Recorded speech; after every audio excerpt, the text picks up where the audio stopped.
আমার নবীর যুগে হলেই কেমন হতো,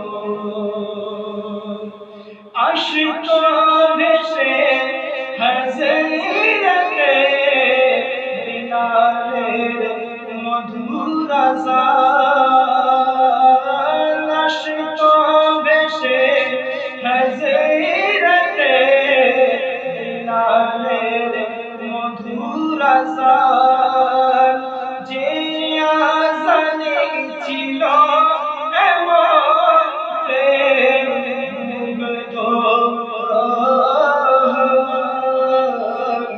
দয়াল নবীর পিছে নামাজ পড়লেই কেমন হতো।